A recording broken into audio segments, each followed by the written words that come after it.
I made it. I'm here. Raw is about to start in a few seconds. What is up, everybody? I'm sorry. I was very busy right now trying to get all my stuff done that I normally do right before the show.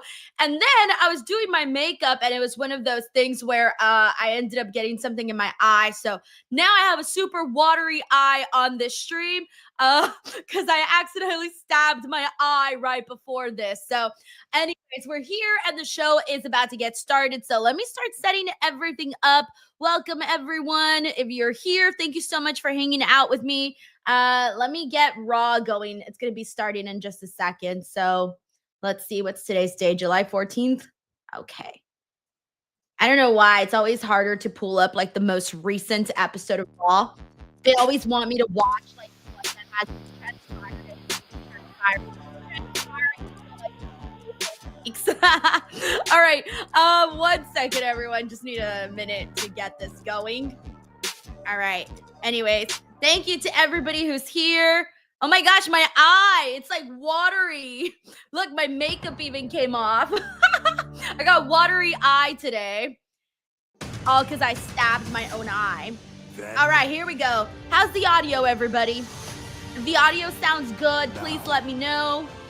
Let me see what I have it up to. Oops. Okay. Forever. There it is, yeah. All right. Good. Everyone's saying it's good. All right. Awesome. So today's show should be kind of fun because, well, for one, it's the post-show to Evolution, the fallout to Evolution, which a lot of people were very excited about coming off of the show. And so we're going to have Naomi on the show. And then also we're going to have a number one contendership match, which is going to feature CM Punk, Penta, Braun Breaker, LA Knight, Jey Uso, and it's a gauntlet to determine the number one contender for the World Heavyweight Championship. So the winner who wins that gauntlet will go on to face Gunther at SummerSlam. So that's going to be a pretty big matchup today because whatever happens coming off of that is going to be pretty big. I mentioned Naomi. Naomi's going to be on the show. Gunther's going to be on the show. We're going to have Nikki Bella versus Chelsea Green. I'm very excited about that. And so that's all that's been announced for Monday Night Raw. So a lot of stuff to look forward to. Jay Grouse 9 says, but is there a jelly roll? I don't know. I mean, we're a couple weeks out from SummerSlam. He's got himself a big match that he scored. So he's probably going to be on SmackDown since it's more of a SmackDown story. Thank you, Jay Grouse. They're recapping what went down this weekend. In the meantime, let me pop up the comments on the screen. If you're here, don't be shy. Take part in the chat. So your comments will pop up as we go. Also, Stephen Marchuli gets us going, gets the party started with a super chat. He says, Bianca heel turn will be epic. She's spoken about that in the past where she has said that whenever she does decide to turn heel, that she wants it to be a really big deal. And I think she's right. If the moment ever comes for her to turn heel, it should be a big deal because she's somebody that is, it's been a long time since we've seen her as a heel, a long time. So whenever it does happen, it'll be pretty sick to see. Thank you, Steven, for the love, and hope you're having a good start to your week. We also got Sheldon Jackson, who gifted a DWO membership, keeping his streak alive. Well, thank you, Sheldon. Happy Monday. Enough. From the bottom of my heart. We got Dan Lutzka. Hey, what up, Dan? Thank you for the love, Dan. He says, Zach Cashin surprised at SummerSlam after Punk's title. Oh, Dan! I wasn't even thinking that. Now, of course, we still don't know what's going on with Seth Rollins. Apparently, there's reports, guys. Like, some people are saying it's legit. Some people are saying it's not legit, that it is a work, and I don't know what to think. Everybody. When we were watching the match yesterday, I originally thought it was part of the match, and then afterwards I thought, oh shit, maybe it's not part of the match, and I thought we would have more information by now, and if anything, things just seem a little bit muddier. So if he isn't legitimately injured, I can see them doing something like this where, he comes in and he surprises people and screws over CM Punk. These happens, Dan, but I can see it happening, though. Thank you, Dan, for the love. Thank you. So funny. We also got Infamous Raider Loco, who gifted 10 DWO memberships. Infamous Raider Loco is the man. Please, guys, give some love over to Frank. He's been just amazingly supportive here, constantly on this channel, so he deserves way more shout outs. Thank you, Frank. This is MetLife today? in New Jersey. Already? In 1990, I mean, no, wait, that's never mind. I'm so stupid. That's for SummerSlam. I'm so stupid. Sorry, guys. I haven't had a minute to like just relax, decompress. There has been none of that. It's just been go, go, go, go, go. So we got 6 days till Slammiversary, and then after that, only like a couple more days until SummerSlam. So everything's just coming very fast right now. We got Infamous Raider Loco here who says, hello, my fearless leader. What a weekend. Was so happy for this weekend of wrestling. Lots of twists and turns. Looking forward to tonight. Lil Man and me, we are ready. With shout out to Frank the 4th. Hopefully you're having a good, I'm assuming, summer vacation at this point. Sorry, I'm no longer in school. So back then I knew like exactly when all the breaks were. Yeah, every kid I believe is already in summer vacation. So I think I'm pretty all right and saying, enjoy your summer. I know my siblings are already on summer vacation, and my mom, she's an educator, so she's also in summer vacation. Oh, I like that they're doing this entrance, this like crazy drone entrance for Raw today. I like that. Even though it gets me a little bit like dizzy, it does actually look very cool. Talk about getting absolutely everybody. They got like every angle they could possibly get. That's sick. Oh, okay, whoever's flying the drone is having a kick-ass time. You can literally tell. They're kicking things off with the woman that's had us talking since last night, and that is Naomi. How exciting. Closing out Evolution, which many are calling the best pay-per-view, best PLE of WWE this year thus far. Closing it out, shocking everybody, and then opening Monday Night Raw. Talk about a glow up for sure. Thank you, Frank. We got Sven Big in the building. He says, thanks as always. Be careful. Pretty cool today hearing Bully put you over. Today I'm busted open. No surprise there. You're the best DWO. Sven Big, thank you so much. Yeah, that show that we did together on Saturday has gotten so much love, and people really enjoyed it. I was not expecting that. Even today, I'm still getting people tweeting me about it. I wasn't expecting all of that at all. So people have been tweeting me about it pretty much every single day, which has just been crazy. Thank you, Sven. All right, let's see what Naomi has to say. And then I'll give some shout outs during the commercial break.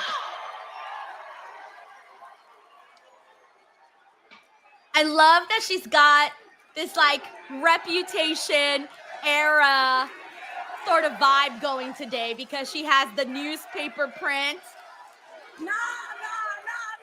She reminds me of the Reputation cover right now. No. I don't want to hear it now. She is so in her element right now. I'm feeling the glow, but you feeling me now, ain't you? Hey, I liked Glow. I don't know why Naomi too. Up in here trying to act like y'all saw this coming. Y'all thought I was going to cash in my Money in the Bank contract on Tiffany Stratton. But I warned you. I warned all of you. And don't nobody know my next move until I make it. That's why I'm standing here now as the new Women's World Champion. I like that she said that we don't know what move she's making next. I like that. The real girl boss, when you don't know what move she's going to do next. I'm so done with that foolishness that's going on over there on SmackDown. Bianca, I want you to take a good, cold, hard look at this. Because I didn't betray you. I outgrew you. Oh, damn. Wow, that was Bianca. I would be really upset at that. You and Jade didn't really want me to succeed. You wanted me as a friend, as a partner, as a third wheel. I was about to say she was the third wheel. As long wheel. as it was convenient for you. As long as you had the upper hand. What? Oh. Who got the upper hand now, bitches? She really just called everybody bitches right now. See, Naomi is my kind of girl. That's how I'd be if I was champ. You lick back at Evolution, but I made the history, baby. When you show up to the party, bitches. And I might be new around here, Raw again. But all you raggedy heifers back there in the Raw locker room, I strongly advise you to proceed with caution. Oh, and Rhea's out here now. By the way, we got everybody throwing up the caution emojis. Oh, man. You know what? I'm going to buy some caution tape. I need to dazzle myself up as Naomi. I should have done that today, but I didn't have any time. But I feel like that would be, like, kind of fun to do.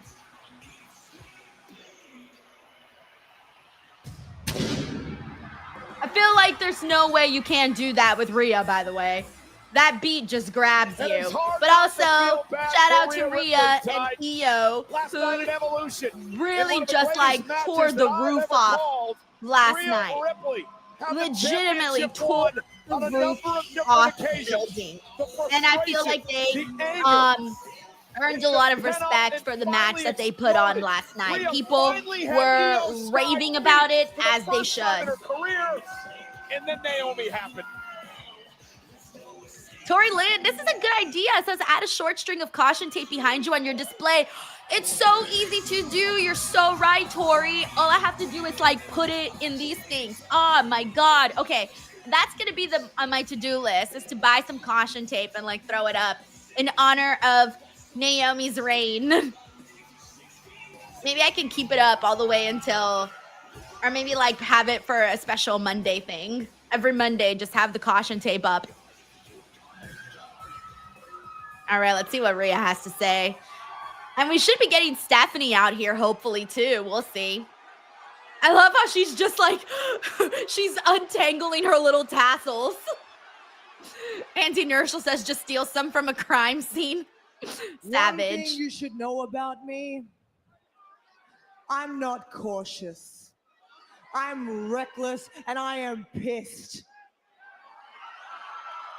Because I walked into Evolution with 2 goals.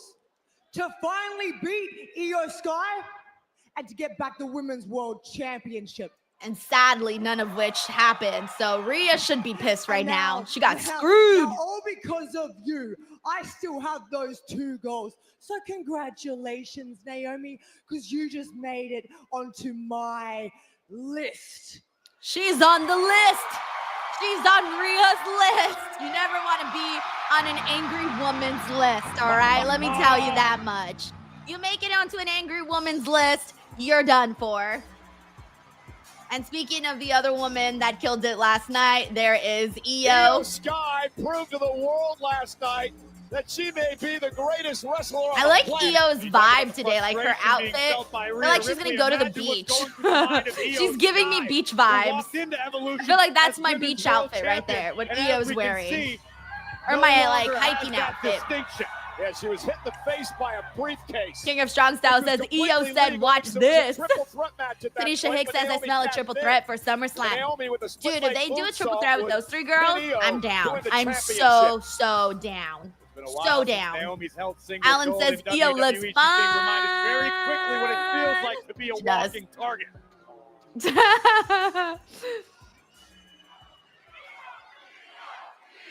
Look at those chants for Io. Also, shout out to her boots. I need to buy those boots. Rhea, with respect, get in line. I walked into Evolution, the Women's World Champion. So Naomi, I will get back my title from you. Ooh. Oh, I like how Naomi's staring at her. Oh, God. I don't know what you just said. Oh, But you savage. and her can get y'all entitled asses out my face into the back of the line. Naomi don't give a damn. She don't give a In damn. the back. The back of the back. The backity back. You get out of our face. First of all, you stepped into our match. You didn't even Ladies. It's getting messy out here. Before this gets out of hand, let's take a breath, because what I have to say pertains to all three of you. Triple threat. First things first, Naomi, congratulations. Welcome to Monday Night Raw. Bienvenidos, Naomi. You have always made the most out of your moments, and last night, I gotta say, the single biggest Oh my moment gosh, of I your just had a professional tweet life. idea. You do deserve it. Congratulations. I just had a tweet idea. Hold Io on. and Rhea, Shit. I get it. That moment came at your expense, and I understand why you're pissed off, but I gotta say it, and I don't want to speak on behalf of the WWE Universe, but that match you had at Evolution was absolute magic. All right, guys, I just can't. Hold on. I'm about to tweet something kind of funny. At least I think Ladies, it's funny. it's simple. In 3 weeks' time, we're at SummerSlam. And not just any SummerSlam, the very first two-night SummerSlam in the history of WWE. And that means it's bigger than ever. That means the attractions have to be bigger.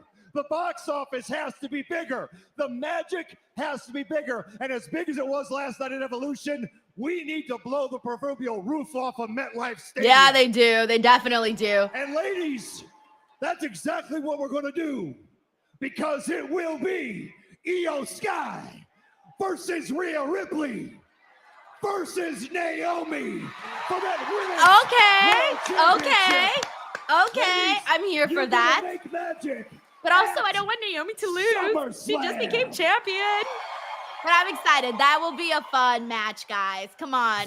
We can't go wrong with this match here. Raw General Manager We can't go wrong with this match. And if we like, especially right now, the women are just on a roll. We've seen some great triple threat matches just last night with Evolution. Just last night on Evolution, and also WrestleMania. Just some recent ones, some recent examples. Also, if you haven't gone to my Twitter account, I just tweeted my what I think is very funny tweet. For the Women's World Championship. I tweeted. Proceed with caution when you go Monday Night Raw. Nikki Bella. Sorry, I popped myself, guys. I popped myself. She takes on the woman she eliminated. The Battle All right. Royal at Evolution. Chelsea Green. Sorry, I was very proud of that one. I was very, very proud of that one. Becky Lynch was able to leave Sorry, give me Atlanta 1 with second, her guys. gold. Tonight, Oh shit, Lyra they're doing 2 Valkyria out of 3 and falls Bayley, today the with women Lyra who are and all Bayley. for Evolution Winner faces will Becky do Lynch battle at in a Women's 2 out of for the 3 Women's falls Intercontinental match, with the winner Championship earning at the right to challenge SummerSlam. Lynch at Okay. SummerSlam. So yeah, I'm definitely expecting that to be Bayley.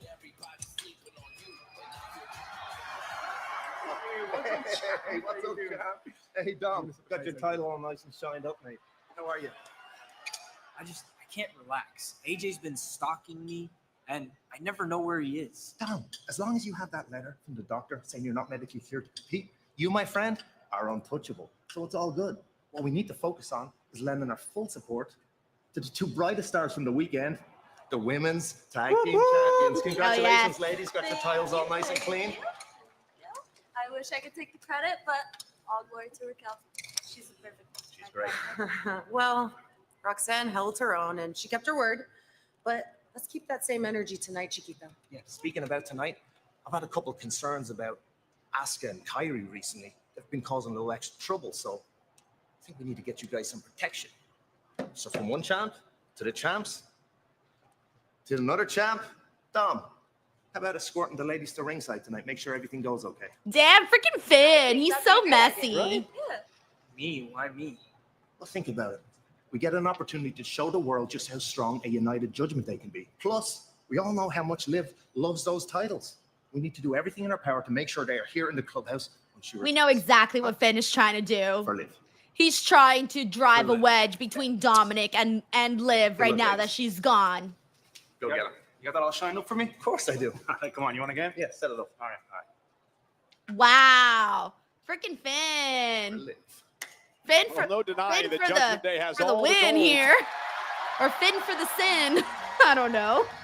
All right, let me catch up here with the super chats, guys. I'm a little bit behind. We got Joe Compton. Joe, what up, Joe? He says, you've been busting your butt all weekend. I hope you have time for some rest because you definitely deserve it. Don't forget to take care of yourself. Joe, thank you so kindly. I did. I slept in today. I didn't wake up today until 10:30, which is very late for me, but I didn't care. I was like, whatever. I already worked hard this weekend. I'm gonna wake up late. So I woke up late today at 10:30, and then I think I started working like around 11:30. So I'm just glad that I was able to sleep in today. I really needed that for sure. Tomorrow, I think I'm up bright and early. Yeah, I am up bright and early tomorrow and the rest of the days. But at least today I got to sleep in, so I'm very thrilled. So Joe, thank you so much for the love, the support, and all of it. We also got Eric Miller in the building. He says, hey Denise, I'm hoping LA Knight wins the Gauntlet tonight. Can I get a yeah? Look, Eric, thank you for the super chat. I hate to break, I hate to burst the bubble. I don't think LA Knight is winning. I just don't. It would be a surprise though if he did. I mean, it would be a huge surprise, but the last time I said I didn't think LA Knight was winning, which was at Saturday night's main event, and then he did. So clearly my track record is not that good right now. But I just think that this is CM Punk's win because CM Punk versus Gunther is actually a match that I thought was going to happen over at WrestleMania. And then, of course, they went an entirely different direction. But I've been waiting for this Gunther CM Punk match now for a very long time. So my pick is definitely CM Punk for this one. And but yeah, I think a lot of people would be like, holy shit, if LA Knight did win, that would be crazy. But I don't know. I'm just not there at the moment, but the match is going to be sick, bro, because you got Penta in there, who is very entertaining to watch. You got Braun Breaker, who is freaking a freak athlete. You got Jey Uso in there, and then, of course, LA Knight and Punk. I mean, it really is a star-studded matchup that will be very entertaining. Eric, thank you so much for the love. Hope you're having a good start to your week and a nice Monday. Thank you, Eric. All right, we're on commercial breaks, by the way, and when we come back, we're getting into a tag team match.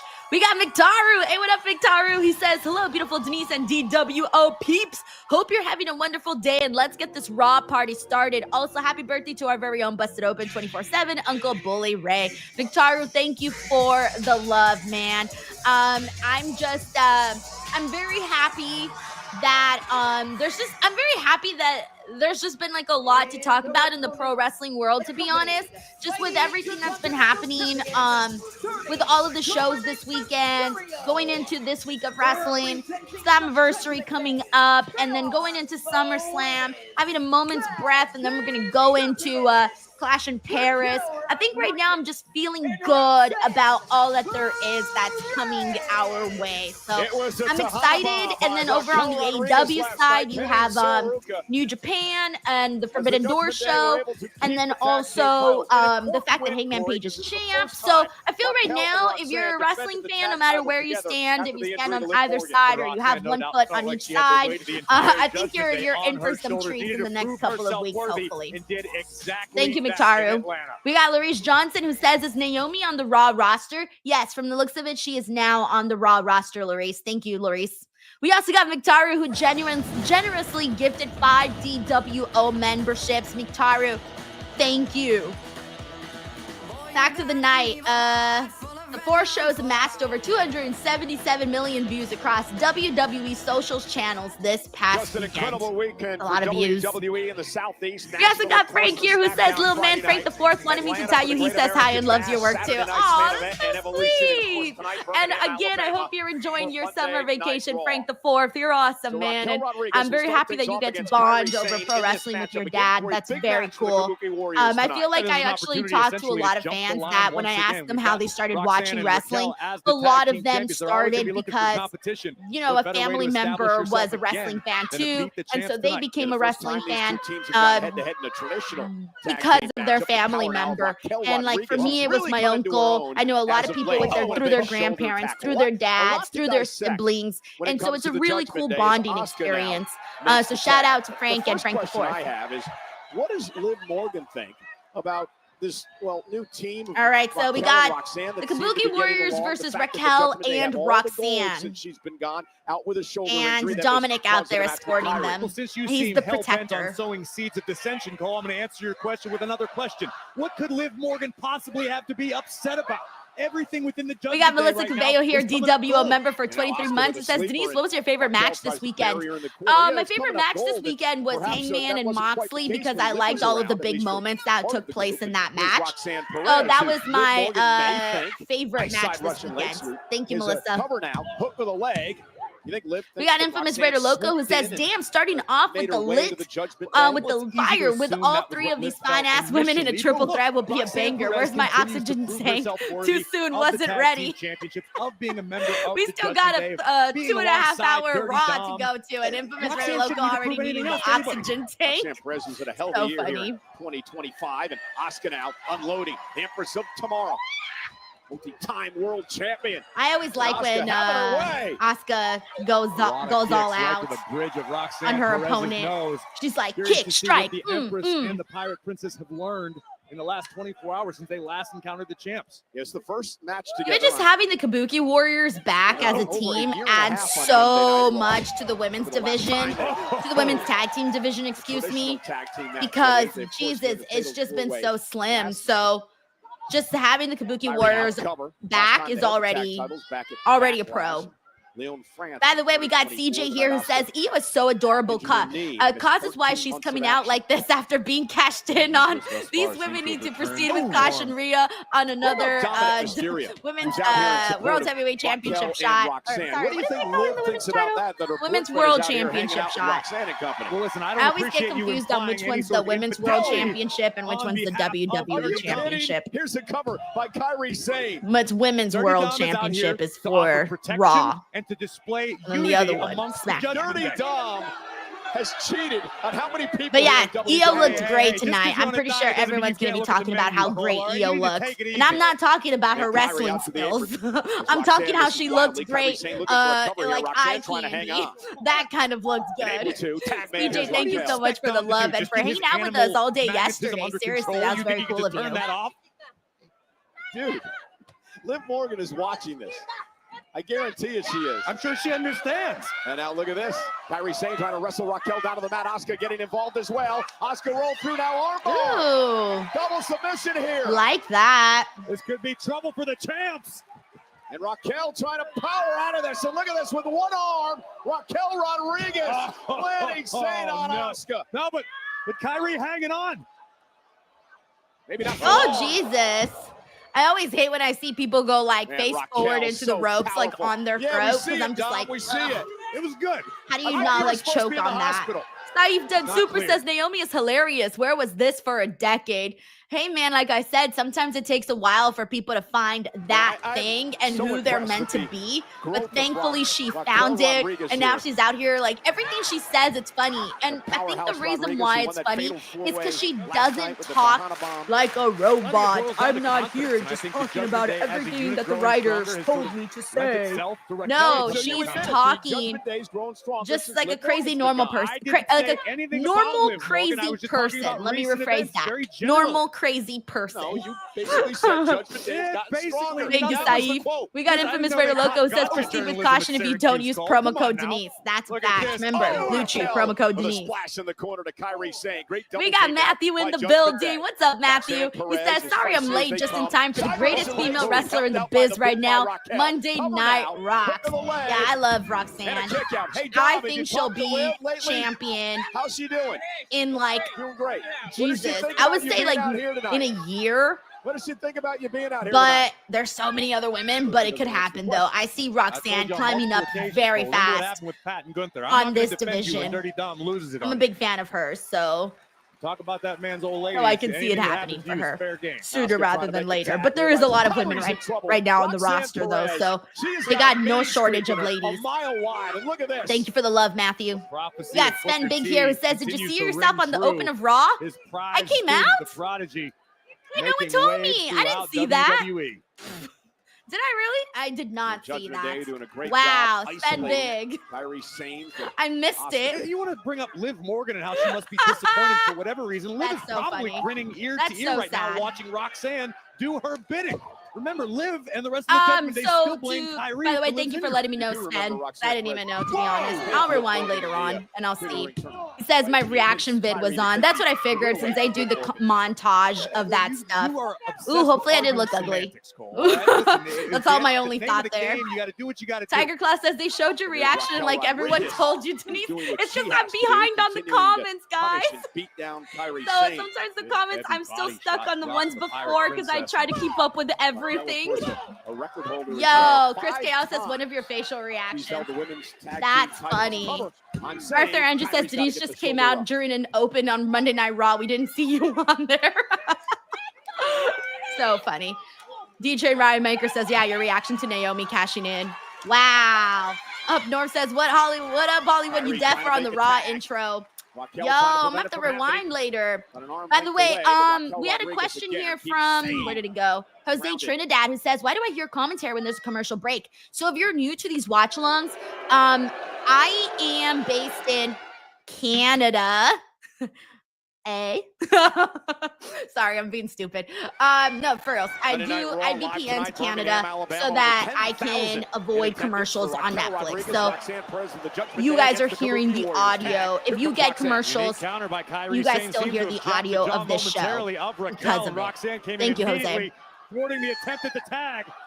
Oh, and Seguri caught her in the. Yanni says, was Denise on the intro or Lisa? Lisa, that bitch. She's always getting so much attention. I hate Lisa. Matt Redkill says, I'm based in the UK. So funny. Hip attack takes Raquel down to the floor. All right, we're back to the match, by the way. Roxanne. And now Asuka's fired up. Undertaker says it was DD. Big kick in the corner. I hate that DD bitch. Kick as well. Driven out of the ring. Ooh, what a knee. Damn. No, she's like the Shining Wizard trying to freaking guillotine the head off of Roxanne with those kicks.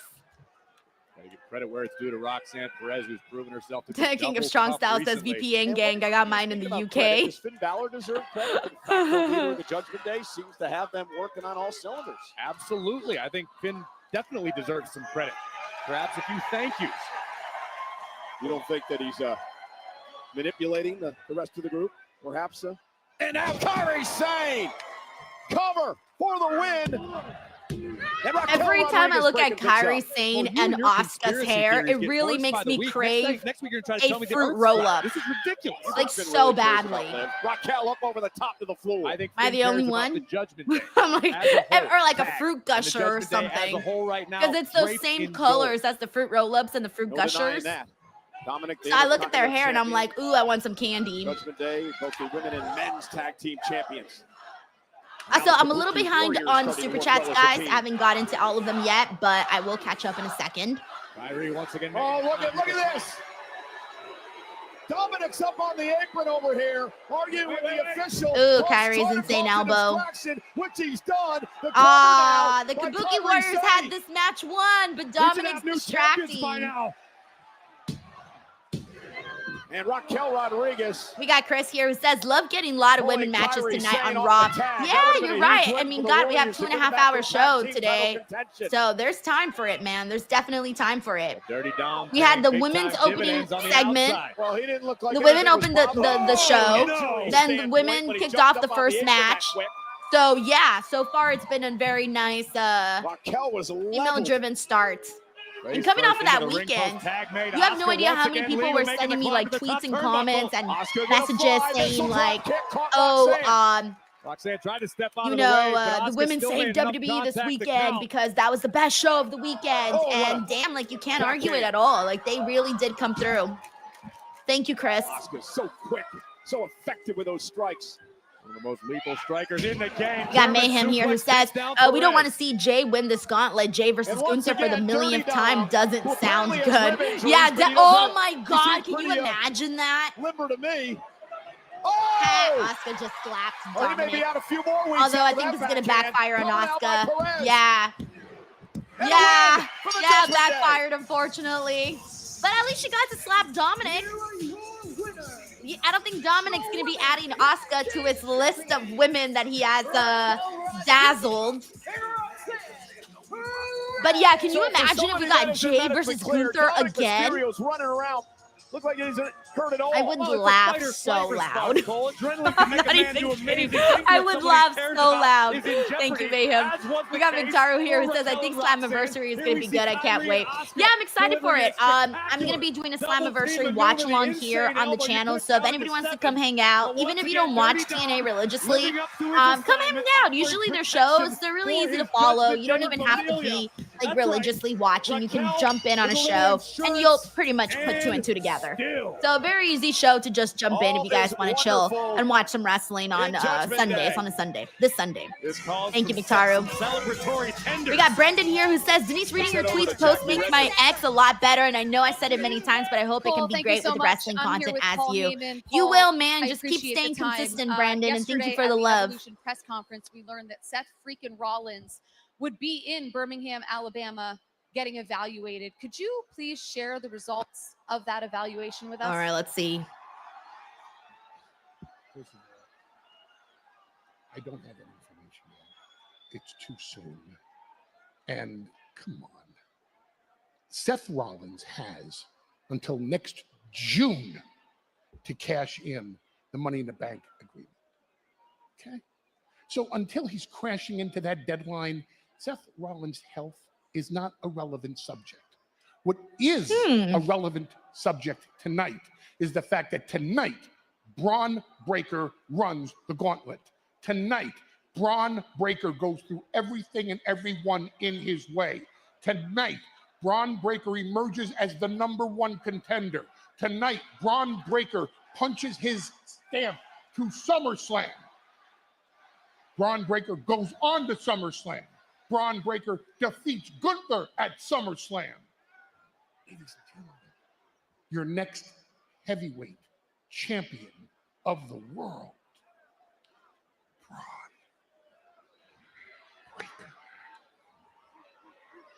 Breaker. Okay, so it's, I don't know, it's interesting the way that they answered the Seth Rollins question. I don't really know what to make of that. But I mean, yeah, he does have a full year to cash in the Money in the Bank. But again, I don't know what to make of that.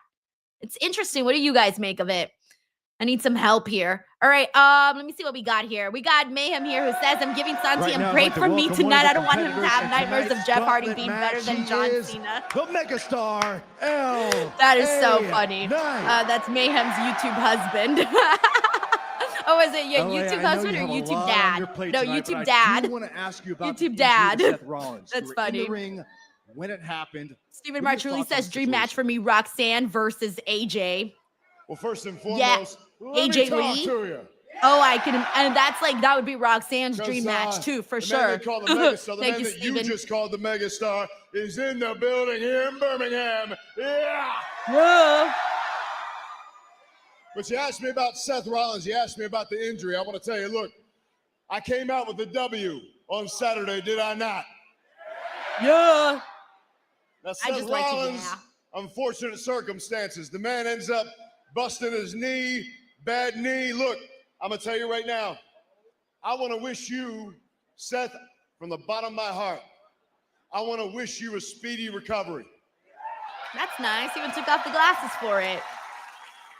And I'm going to tell you why I want to wish you a speedy recovery. Because it was just last week that I said I want to take your dignity. I want to hurt you. I didn't get a chance to hurt you because you hurt your damn self. All right,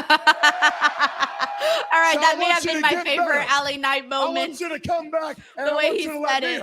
You hurt yourself. Yeah. What a savage. Hold on to tonight.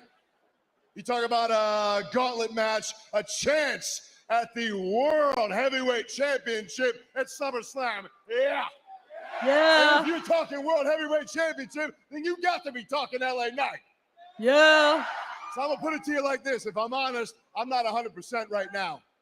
I'm getting busted up by Braun Breaker, Bronson Reed dropping tsunamis, spears, everything that happened on Saturday at Saturday night's main event. I am not 100%. The ribs are hurting. But I'm going to tell you right now, when you talk about me walking into SummerSlam against Gunther, when you got that gold belt on the line, you bet your ass I'm showing up, I'm running the gauntlet, and I'm going to take my chance to walk out as the #1 contender for that title, because there can be no other way. And so whether it's Gunther, anybody else who's holding that title by the time we get to SummerSlam, everybody's going to know who the champ is and whose game it is, with everybody saying.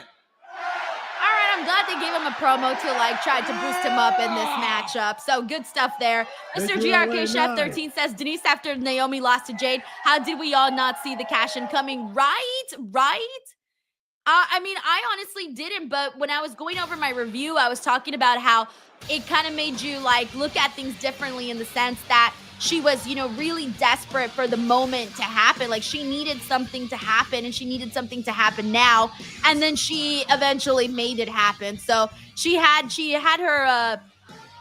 one last straw To another sporting event, the American make Century Evolution her Celebrity night, Golf and she took it. Championship in Lake Tahoe this past weekend. Miz teamed up In with hindsight, George we Kittle of the all, San Francisco well, obviously in 49ers. hindsight, You we can all see get the it now. clips on Miz Thank you so much, YouTube. Mr. GRK Chef Here's one of them 13. right now. We got CJ here who says, as a big fan of Asuka, so glad she's back. Yeah, I'm glad she's back too. She's missed, and she brings a lot to the tag team division, to the singles division, to the women's division in general. Thank you, CJ. We got Sick Boy in the building here who says, your watch-alongs are always A+, but truly loved how much joy you got from watching Evolution. As you have been saying, women are money. Great job all weekend, D. Sick Boy, thank you so much for hanging out with us this weekend. Evolution was easy, man. It was an easy show to watch. It was fun. It was enjoyable. I'm backstage and with they made Lyra, it very Valkyria. entertaining. Thank Lyra, you, Sick tonight, Boy. you take on Bayley in a 2 out of 3 falls match, with the winner. All right, we got Lyra going on here. to face Becky Lynch at SummerSlam. Gonna do a for the interview with Intercontinental Jackie. Championship. It is a huge opportunity tonight with so many layers. So I have to ask, how much of this is about the title, and how much of it is personal with you and Bayley? Ooh. Are you serious? I am so sick of being asked about Bayley. This match is going to put the Bayley talk to bed and put it back the way it always should have been, about me and Becky. And then, oh yeah, Lyra's you can ask so me how I much feel about meaner my now than upcoming she match was at before. SummerSlam for my title. All right, well, listen, I know. Is that Bayley or is it Becky? It's Bayley. Whoever loses tonight, they go to the back of the line, all right? So as much as you might want this, I need this. Yep. About yourself, like you always have been.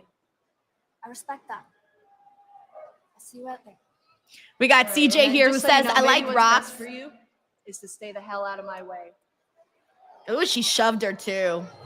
She says, I like rocks on Raw, but I feel like WWE Women's title picture more open than the world title. If and when Rhea wins it back, she might have that for a year. Yeah, a lot of people were saying that they think she's winning it at Perth, and a lot of people seem to be thinking that that's when it'll happen for her. Thank you, CJ.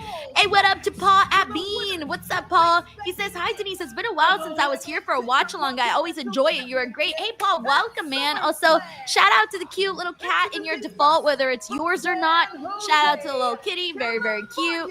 And thank you so much for tuning in, for sending in the super chat, and welcome back to the watch-along, man. Jump in, have fun, join the chat, and hopefully you have a good time. And thank you for the love. We got T Sutton here, who just became a brand new member of the DWO. What up, T Sutton? We got Uncle Donk here, who says, much respect for Goldberg. I thought he had a good match versus Gunther. I was surprised when he pulled off the jackhammer.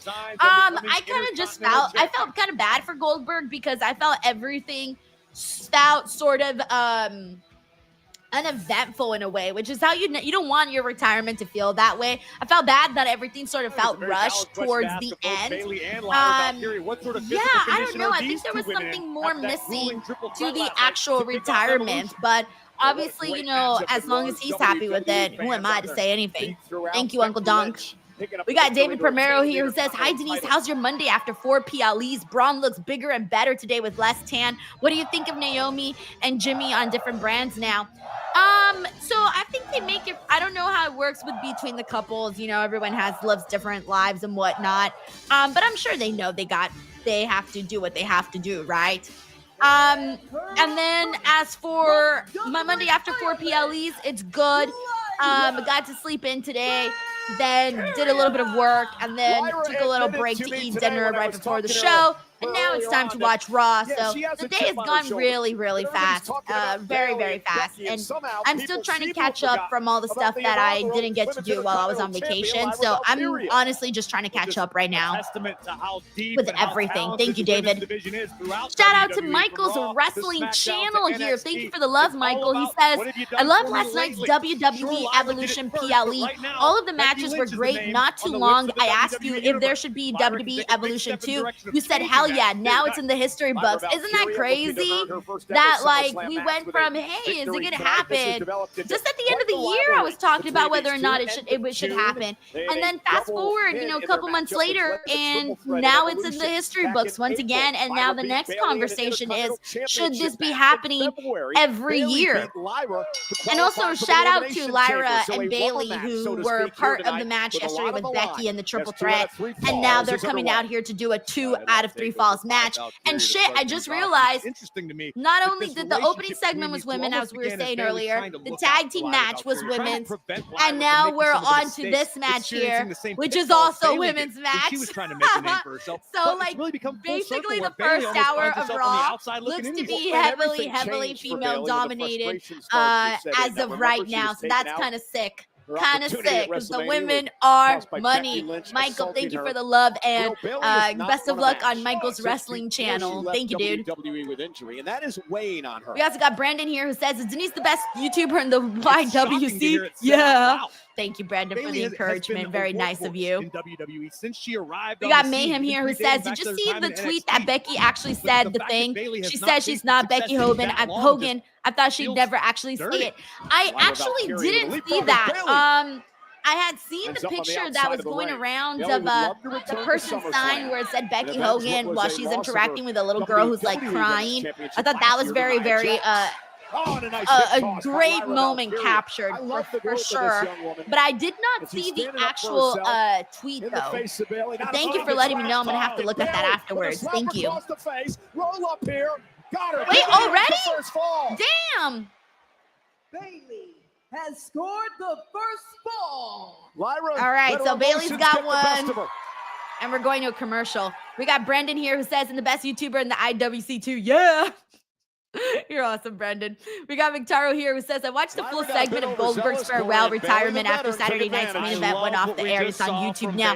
Yeah, I heard it's on YouTube. I haven't had a chance to go see it, but I want to because, again, you got like 30 seconds, man, towards the end to say something. And it's like in that moment when you're wrapping up a career, like what do you even say when you got 30 seconds? Like how do you wrap that shit up? That's crazy. Thank you, Victaro. All right, let me catch up here and give some people some love. If you're here in the chat, thank you so much. Shout out to Kevin Simpson. We got Dave Ramirez. Welcome back, Dave. We got Eric Diaz, infamous DJ1, David Flores. Let's see what else we got here. We got Davey on Washington. Shout out to Lewis. We got Uncle Donk. We got, who else do we got in here? We got King Michael Gang, 1, 2, 3. CC Funk is in the building. What's up, CC Funk? So shout out to T Studden here for the love. T Studden says Lyra's heel turn's coming. She's been vicious lately. I think so too, T.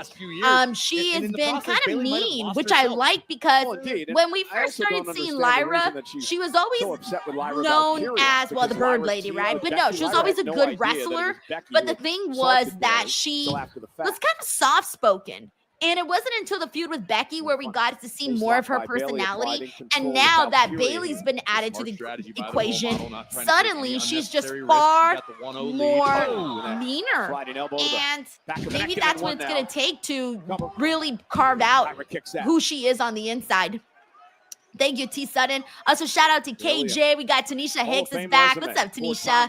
Let's see who else we got in here. We got Misfit Wrestling Podcast who says, hear me out. Bailey wins. Bailey Bailey wins. Lyra Lyra traded to SmackDown for Naomi, and we get Lyra versus Julia at SummerSlam. Hey, I don't hate it. I don't hate it. I don't hate it, and I can see it happening. I can see it happening, but it's a little bit of a stretch, but not too far of a stretch. Shout out to Darkwing 19. We got Desi Baby in the building. We got Ashton Marcano. What's up, Ashton? Let's see who else we got in here. Tracy WV. Tracy, hope you're having a good start to your week. We got David Flores. Shout out to David. We got Adam Reidner, Charles Creto, Henry Kiernan, Don the Visionary, Ben Fossey. What up, Ben? Shout out to Darren G, who's been hanging out with us a lot, too. We're still in commercial. We'll be back in 25 seconds. We got Sick Boy here. Sick Boy, thank you for the super chat. He says, Trips basically said they don't need Evolution because they are now featured equally with men on WWE. Thoughts, Denise? He said fans will decide. Shaking my head. I haven't seen the press conference, guys. I usually don't watch unless I'm there. But I feel like he says that all the time. Doesn't he say that all the time? And then look, we ended up getting it. That's what he was saying before, and then we ended up getting Evolution too. Like, this is not the first time he has said that. Thank you, Sick Boy. Clown, he says, any plans to be at San Diego Comic-Con next week? Yes, Clown, I will be at San Diego Comic-Con next week. I will be there one day, Thursday. I'm taking the train in the morning and taking the train out in the evening. So I'm going to be hosting a panel at San Diego Comic-Con, which just reminds me I haven't had a chance to promote, so I need to make sure I promote that pretty soon. Thank you, Clown. Was looking for a kick to the body. Bailey trying her best to avoid the strikes. Oh, and a big kick to the side of the head. Yeah, them going out there and having to do a 2 out of 3 falls match after the match they just had. Shout out. Able to sling her away. Leapfrog by Lyra. Bailey slipped, and Lyra takes advantage. And Bailey shout out to Jonathan Tafila. What up to Just Dirty? We also got Kyle Taylor Richardson in the building. There's the tornado DDT by Valkyria. Hey, we got Frank the Fourth in here. Frank Not Found. What's up, Frank Not Found? Thank you so much for also joining the stream. That's so cool. And again, as this match progresses, we also got Moe Best in the building. What up, Moe? Another regular here on the channel. We got Lee. Hey, Lee. Blue Chew says, when's WWE got a smoking section? Get a smoking section. I don't know. I have no idea about that. I have no idea about that. Lyra was going to win or Bailey was going to win. I agree with you. David Flores says Jelly Roll at SummerSlam is crazy. He's in a SummerSlam match with some of the biggest wrestlers. Dude's got in there with Randy Orton. Freaking Drew McIntyre. I was not expecting Drew McIntyre to be teaming with Logan Paul to take on Randy and Jelly Roll at SummerSlam. Had you asked me several months ago what Drew McIntyre's match would be, I would have never in a million years guessed that at all. She hit the corner hard. And wild. Almost a bit hesitant here as she saw Lyra rolling around in pain. Also, happy Monday to Dan Davidson, Andy Nerschel. Hey, what up, 11? Oh, yeah, I've seen these too. Have you guys seen the memes of Brett cutting Goldberg's speech off in the production truck? Bailey needs to do. Bailey needs to keep her foot on so the gas funny. pedal. She has Lyra if down Brett had the power to do so, I think he totally would. He would just pull the plug and be like, oops. Oops. You can see almost so a funny. Smile washing over the face of the role model. Shout out to James Irving, Super Fro, Zach Minger, Big Time Baxter. As Denise Lyra versus Bailey always have the crowd very torn and confused, causing lacks of reaction because they don't know who to cheer and boo. Yeah, I get what you're saying because Lyra's on the precipice of turning. And then Bailey, well, Bailey's loved, so Bailey's going to get cheered. But they also don't hate Lyra. They don't hate Lyra. Valkyria, who's somehow... They're trying to fight out of this. We're going to learn a lot about Lyra now in this matchup. Talk a lot about her grit and determination. Right now, we're still at one fall with Bailey leading. Driven to the floor. We got Brandon Rosen who says, what up, D? Shout out to Poppy18.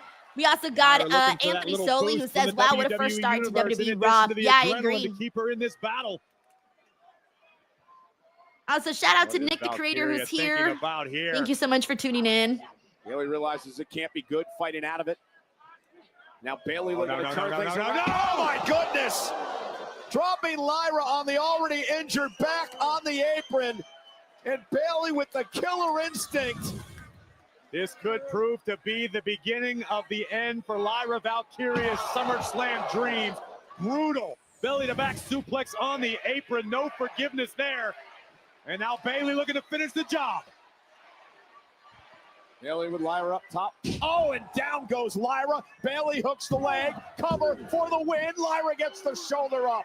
I love how they're still like, they both have the energy that they both feel very tired. Because, like I said, they just went through hell and back at Evolution, having to go out there to try to earn this spot for SummerSlam. They both have the we're barely making it. We're both really reaching into our bag, trying to see whatever little bits burst of energies we've got left to try to make it into the SummerSlam match. Corey documented earlier. Bayley steps through. A maestro cradle. Oh, I think that's how she's going to get the second fall. Yeah, okay. So now they're tied. Both with one fall, so the next fall wins the match. Oh, so we got Day the Mexican. He says, having trouble watching wrestling at mi abuela's house, always asking me questions, and my mom too, but enjoying so much women.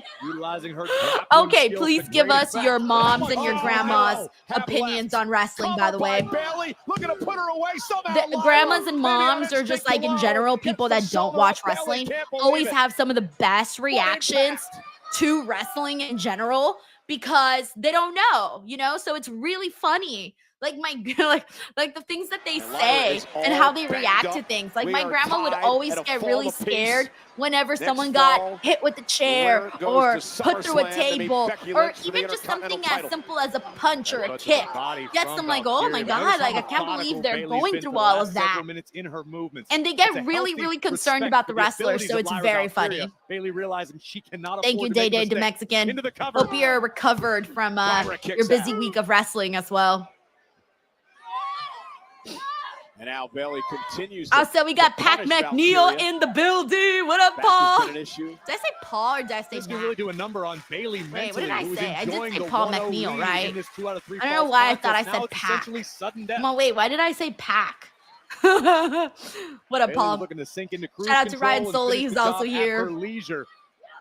Valkyria hit the reset. And Martin Rahel says Evolution's going to happen in another 7 years. Come on, it's got to be sooner than that. They can't do us dirty like that. Can't disagree with they that cannot do us dirty like that. Bayley looking to maximize her time here. And, got caught though. We're in a commercial break, by the way. 1 minute and 45 seconds. And Lyra is like trying to crack the leg of Bayley like she's a pistachio. Was almost ankle CJ here says Becky and Bayley elevated Lyra, hashtag horsewoman effect. Oh, for a fact. Like, that's the thing. Lyra already had the tools because she's a good wrestler, but she just needed a little bit more. And then they definitely helped her out tremendously. Oh, wow. Thank you, CJ. Double stomp on both knees. Innovative offense. Into the cover to win this thing. Also, thank you to Andre, who's here. Funny Redemption. Raphael Smith. Hey, Raphael. Lyra is lethal when Just Dirty says, have you gotten any sleep since yesterday? I did, actually. I had a full night's sleep last night. After I was done doing all my work, I took a shower, and then I watch my show that I watch on HBO Max called The Gilded Age. I'm obsessed with that show. And right now the new season just came out and they drop episodes every Sunday. Oh my God, when I realized it was Sunday, I was so happy. I was like, my show is on today. So right after Evolution, finished my work, got the videos up, and then took a shower and watched Gilded Age and then fell asleep right afterwards. So it was a good night. Early part of the match, it was Lyra's back. Now it's Bayley's knee. We got Hip Clip here who says, I'm from San Diego, Denise. Enjoy the Comic-Con. Oh, I went last year for my first time, and it was very fun. If you've never been to San Diego Comic-Con, it's the shit. I'm not even interested in that type of stuff, but even I had a good time because it's not just like the stuff in the convention, but like also the stuff outside the conventions. They have really cool activations, and it's just fun. It's a good atmosphere. I really enjoyed myself last year, so I'm happy to be back. Thank you, Hip Clip. And another brutal dragon screw in the corner from Valkyria. Yeah, this has been the story now of the last Also, shout out to Brandon, who's also here. We got Malik Pope. What's up, Malik Pope? Valkyria. Now Bayley sends Lyra out to the apron. Bayley hangs her up on the side. Rose Sanchez says, hey, Denise, have you listened to any rock music since Saturday's Busted Open show? That was one of my favorite shows. You and Bully were awesome together. Hope you two do more shows together. Ro, thank you so much for tuning in to the watch along first and foremost. I have not listened to any rock music, like that type of rock music yet. Like I said, I would, but I promise I will on the list. I'm going to go bump some Kiss. I'm going to go bump some Motley Crue. Who else did we talk about? Slayer. I will do the searching up. I will definitely do so. Also, thank you for the love. Critical moment in this match.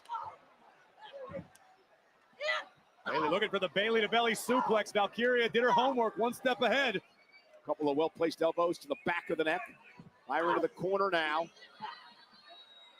Monkey flip, table turned boot right between the eyes of Bayley. Now Valkyria, top rope. Says she feels alive when she flies. Bayley caught her though. Bayley Slam. Cover by Bayley to advance to SummerSlam and a kick out. Not there, baby. We know they're about to start pressing on that gas pedal in this match. We know it's happening. Also, shout out to Megan, Tommy Gunn, Omar, Dr. J Merritt. Hey, Dr. J Merritt, how are you? We also got Bill W from New York. What up, Bill? Bayley now. Infamous Very Local sends in a super chat saying it was cool that it was reported that they all signed off on that Jelly Roll match. Much respect to Orton, Drew, and Logan. They have confidence in Jelly. I know. I'm sure they're fine with it, but like me, I'm like, all right, let's see what we get. All right, I'm gonna wait and see. All right, I'm gonna sit here on my bougie little throne with my bougie little queen's coat and freaking whatever the king and queen. What do you call that thing that a little stick they have? Lyra like a Terminator, a little stick. To move forward. So I'm gonna sit here and watch Jelly Roll perform. Thanks, Frank. Determination in both of these women tonight. Lyra trying to rip Bayley. Oh, good night! Wow! And now Lyra has Bayley in the night. Ow! Shoulders are down, and a kick out by Bayley. Oh, it got nasty in there. The way she got her for that Nightwing, I'm like, yo. Valkyria, as we look again at this Stop trying to crack Bayley like she's a pistachio. Bayley clean. Lyra almost. We got Tiger Claw Gaming here who says Drew misses Punk, I bet. I wonder if he's still bored at work. Well, maybe Drew and Punk was like chef's kiss, top tier storytelling stuff for me at least. Maybe not the bracelet part, but like everything else I loved. The bracelet part got a little funny in the end. A little overkill, but everything else I loved in that story. Thanks, Tiger Claw, for being a DWO member for 19 months. Final fall away. Haven't been able to do it. Now we find out if Lyra Valkyria has the mental fortitude to finish the job. Bayley ripping at the hair of Lyra from the outside. Both competitors on the apron once again.